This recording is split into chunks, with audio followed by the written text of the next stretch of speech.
Hi, good morning. Thank you for joining me for my second video.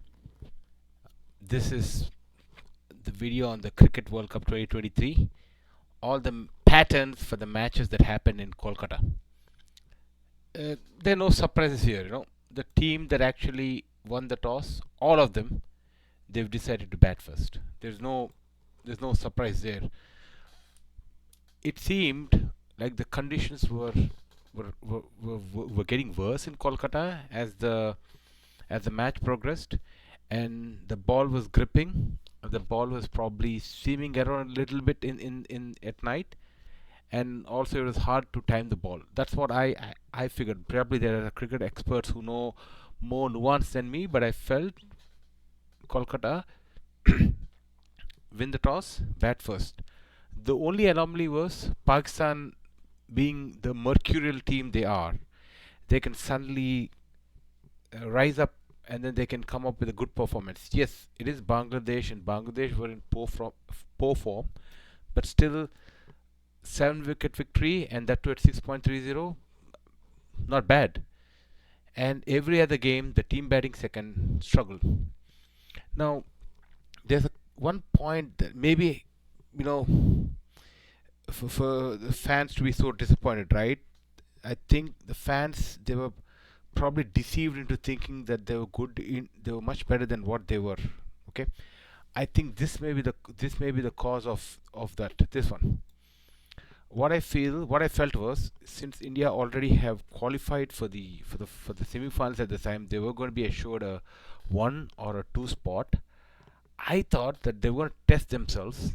Okay, give South Africa the opportunity to bat, rest some of the key players like Jasprit Bumrah and Shami and probably Jadeja or Kuldeep, and bring in Ashwin, Prashid Krishna, and then one other bowler, and then probably drop Rohit Sharma, drop himself, and then bring in Ishan Kishan and Rahul bat at the top of the order, and then Kohli comes in at number 4. Maybe Sky comes in at number 3 for batting practice. Because if they let South Africa bat first, they're very likely going to get a big score to chase. Or even with the second-rate bowlers, right? Even if you're able to restrict South Africa to 250, that would be even great. That means you have things under control, and even your backup bowlers, in case there's a worst case scenario where Bumrah steps on a ball, or Shami has a hamstring, or some sort of scenario, you got Prashid Krishna or other bowlers ready to go at any moment.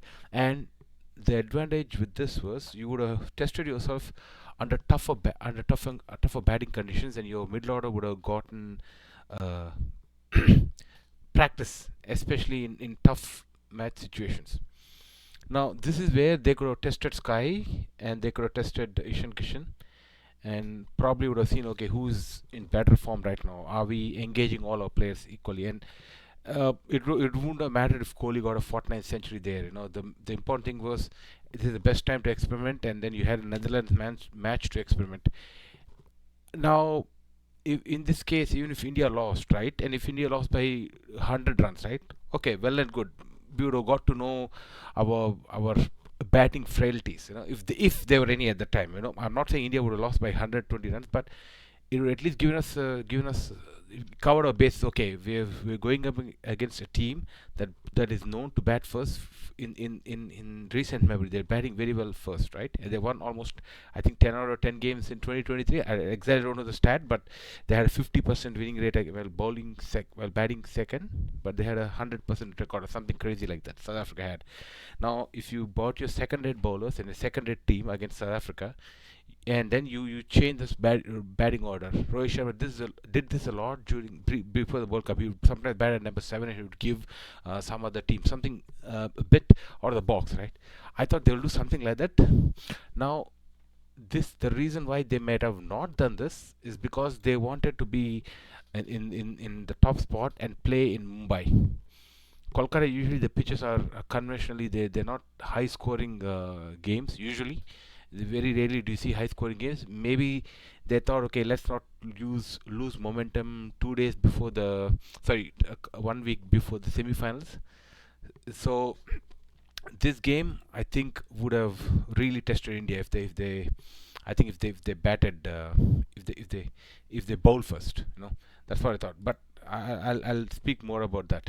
Now, if you take this one, right, I think this game, South Africa Australia, had similar patterns to this game, or better still, this game. Now, in this game, Netherlands bowled well and they held out to the catches. Now, South Africa, I mean, sorry to say, the perennial chokers that they are, they've botched the game, I would feel, because I think they dropped Pat Cummins also. There were half chances, I agree, but you expect international teams to take those catches. They dropped, I think, Travis Head when he was on 38, and it may seem like, oh yeah, he only got 24 more runs, but you saw the difference 24 more runs make, right? They dropped. That was again, they dropped Travis Head when he was on 38, and he got 22 more runs, but those 22 would have been more valuable. And I think it was. I think it was Van der Dusen who dropped him, or a fielder. I think one of the substitute fielder dropped him. So that game, I could easily see Australia getting bowled out for 140. Yeah, this 4.54 is a deceptive run rate, because for most of the innings, Australia were for most of the innings after the start by Warner and Head. For most of the innings, Australia were going at under three, and then I think there were lot of drops and lot of plays and misses. The only people who looked comfortable were Josh Inglis. Looked comfortable. Even he had some chances, but he looked very comfortable. Maxwell, he had an ugly swipe across the thing, as we all know. Now, this game had different implication, right? It's the first time that Australia Australian open bowlers terrorized the opposition batsmen. Yes, they did terrorize India for a brief moment in Chennai, but this one, it felt like they were just squeezing the South African opening, or the South Africa top order batting. They did not let them go through. And I think the conditions were helping them. There was a little bit of moisture, and Miller, to his credit, he played a very good knock. He got in Zampa, and and once Australia started batting, they just went berserk. And even from that situation, even needing just 155 runs, right? The ball was just spinning, and then they couldn't control it. I mean, it's just like Australia were uh, were at the mercy of South Africa, and they were. I mean, even Markham got a lot of spin, and who else? Yeah, Maharaj and Shamsi. I mean, they got a lot of spin. They got a lot of turn. I mean, they were just like unplayable. And Finch was right. If Australia were going to get it, he said that they were going to get with 3 wickets to spare. It didn't look like it when Australia was 60 for 0 in this match, but I mean, it was horrendous. So I think these two matches, right? This one, I think, just showed the Australia's frailties with the bat, and this one showed India's lack of experimentation. They were already worst case scenario, right? Even if they lost by four, South Africa were going to end up number one, and maybe India had to play Australia in Kolkata, right? But if you think that all roads lead through Australia, right? So probably it would have been better to what you call shut them off in the semi-finals and not have this disappointment of losing in the finals, right? Or maybe shut them off and win the World Cup either with New Zealand or South Africa at Ahmedabad. Probably their strategy was to either to meet Australia in the finals. I don't know, that might be the reason why they batted first after winning the toss instead of testing themselves out. Maybe check, okay, like this is what would have been ideal situation for me. Like maybe this is a team like Kishan, uh, Rahul, uh, Sky, and then maybe Kohli. Then you got Rohit. They may, in fact, right, I would have bought Jadeja also to bat second. Jadeja. Maybe I would have picked Ashwin for this match. Sky Rahul, so how many is that? One, two, three, so five, six. Sky Ashwin. I think maybe bat even Rohit Sharma. I think I know something like, or maybe Rohit Sharma ahead of maybe just below above Ashwin. So Rohit, Ashwin, maybe even try out Shardul.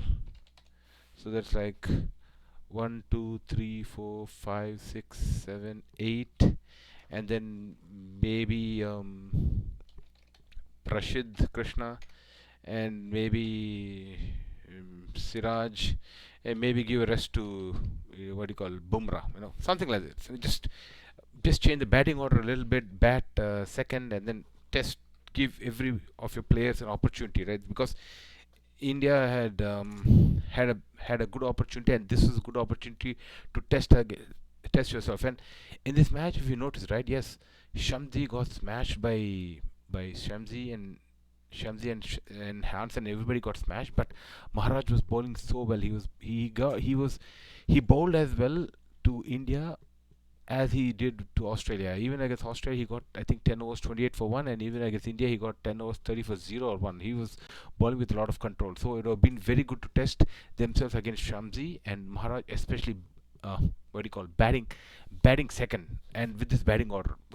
If they lost this game by 100 runs, right? Okay, that's fine. You're going to end up 2, and you had to face, likely had to face Australia, who were going to end up 3, right? But this would have given a chance for you to explore other players, like give Sky a lot of time to give Sky an opportunity to bat. Just go for it. Why take a chance? Why not take a chance?